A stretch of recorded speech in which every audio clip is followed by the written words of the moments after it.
Welcome everybody, I'm Lizzie Brooks, and this is where seriously good yoga isn't too serious. Today I want to talk to you about how to make the most out of your teacher training. So I wrote an article about this that was published in Yoga International, and I will link that in the description, and that will go over it in a lot of detail and you'll have it written down. But I really want to talk to you and break this up into 4 parts. Basically, what to do before teacher training, during class, when you're prepping for teaching, and then when you're actually teaching. So really good information for all of those points. If you're in one of those points already, don't worry about it. It still applies, don't worry. So, oh, and then if you could, so I can go ahead and tell you all this information, could you hit the subscribe button, like button, and if you make a comment, I'd love that. Please tell me how you found my channel. All right, so let's get to the goodies. So before you start your teacher training program, and this is actually during it too, so if you're in it, don't worry about it, attend a lot of classes. And don't just attend the type of classes that you think you are going to do your teacher training in. So if you think you're going to become a Hatha flow teacher, don't only go to Hatha flow classes. So it makes sense to go to Kundalini classes, gentle classes, restorative, yin classes, yoga nidra, all this other stuff, so that, well, a few reasons. One is that you can see what you like, and if you want to incorporate that or even make that your focus. And 2, people are going to ask you about all different styles of yoga once you're a yoga teacher. And it's good to have that information so that you can say, actually, yes, this was my experience when I took this style of yoga. This is what it's like, that kind of a thing. So it's good to have that kind of more broad understanding of all the different types of yoga. While you're in those classes, this is so valuable. Watch the teacher, listen to the teacher. How do they adjust the air in the room? How do they adjust people? Do they adjust people? What do they do with the music? Listen to their cueing, their tone, their languaging, all of this kind of stuff. So instead of just coming to it as a student as you normally would, really give a lot of focus to how that class is being facilitated. That will help you so much. You've got the teacher right there, you can learn directly there. Also before and also during your yoga teacher training, go to the bookstore or go online shopping and choose some yoga books that you think might interest you, things that kind of tickle your fancy a little bit. It could be anatomy, it could be Sanskrit, whatever it is. And don't just choose from yoga books. So you can choose from wellness books, health books. My favorite, neurology. So I love to bring neuroscience into my classes. So that's all before and kind of during. Once you are taking the classes, and some of you will be taking these classes online, and some of you will be taking these classes in person, but no matter which one you're doing, you need to make sure that your nutrition is taken care of. You're taking in so much information at once. And if you're really, really tired, if you haven't had enough protein, carbohydrates, fats, all those kind of things, your body chemistry isn't going to be supporting you enough to really take that in. And we want to feel really, really good and nourished. So have some snacks, try to make them really well balanced if you can, and then find what you take notes on best. So you're going to use these notes I did for years. Really good to just keep coming back to. You don't have to learn everything at once. Weight off your shoulders, right? So some people are better at, getting a notebook and taking notes by hand. Some people are better on a screen, but if you're gonna be already watching on a screen and also writing on a screen, that might be a lot. And especially just looking at the screen the whole time. You might get a pair of those glasses or even a screen cover that blocks some of the light and makes it a little bit easier. There are many companies that make those kind of things that are helpful for eye strain and things like that.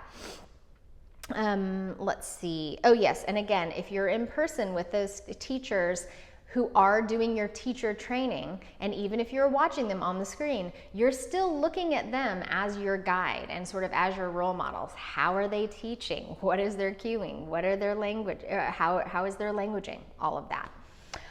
And there's a little secret here. Shh, don't tell anyone. I didn't say this, but you might get overload.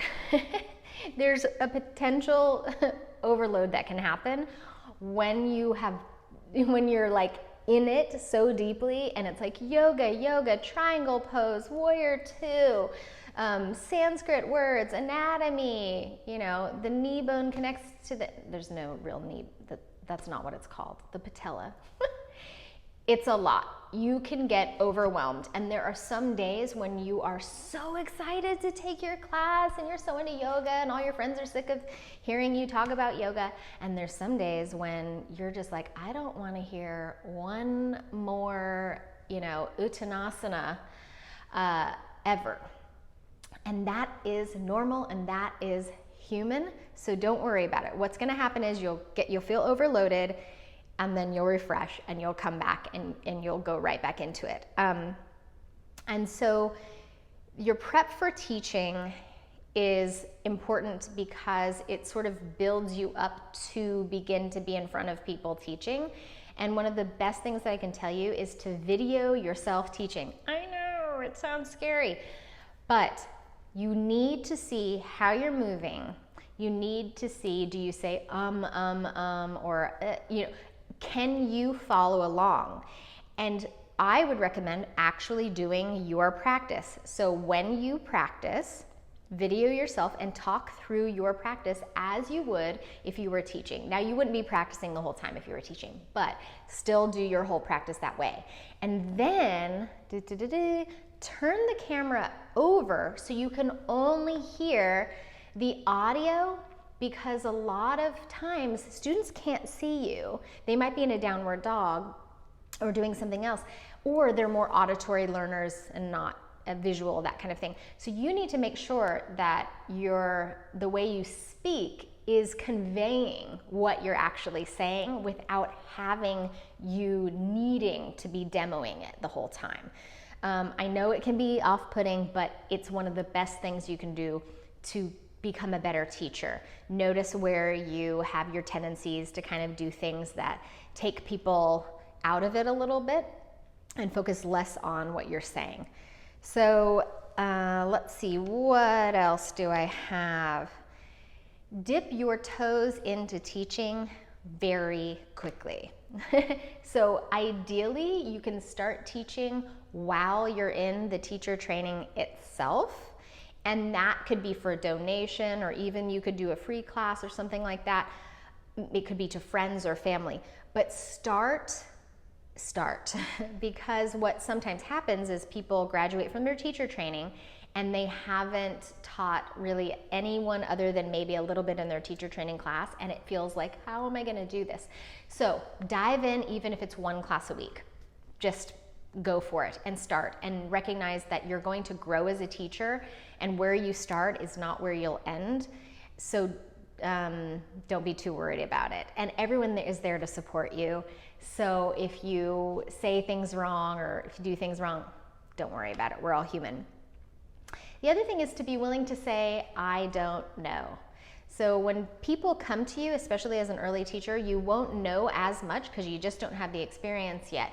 Instead of pretending like you know it or trying to figure out in the moment, if someone asks you a question you don't know the answer to, say, I don't really know, or that's not my expertise. But then you can not stop there. You can say, but I do know a teacher who has a lot of experience with that, or there's a book that probably goes over that. Or maybe you could say, hey, why don't we both look into it and get back to each other? Because you can learn from your students just as much as they can learn from you.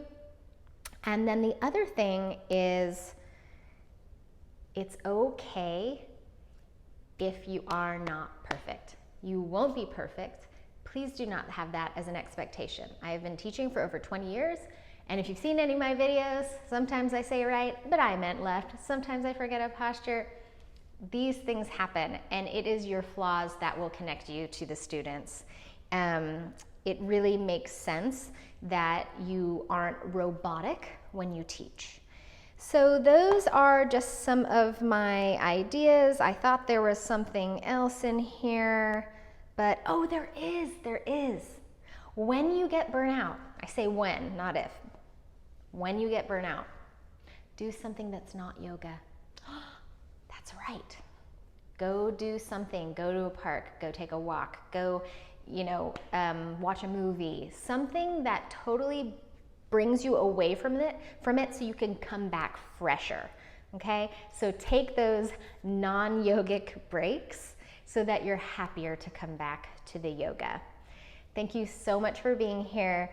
Please come visit me anytime, ask any questions in the comments, and do like and subscribe this video. It means the world to me. I'm just a one-woman business here, and it's all free. So thank you for your support. Have a beautiful day.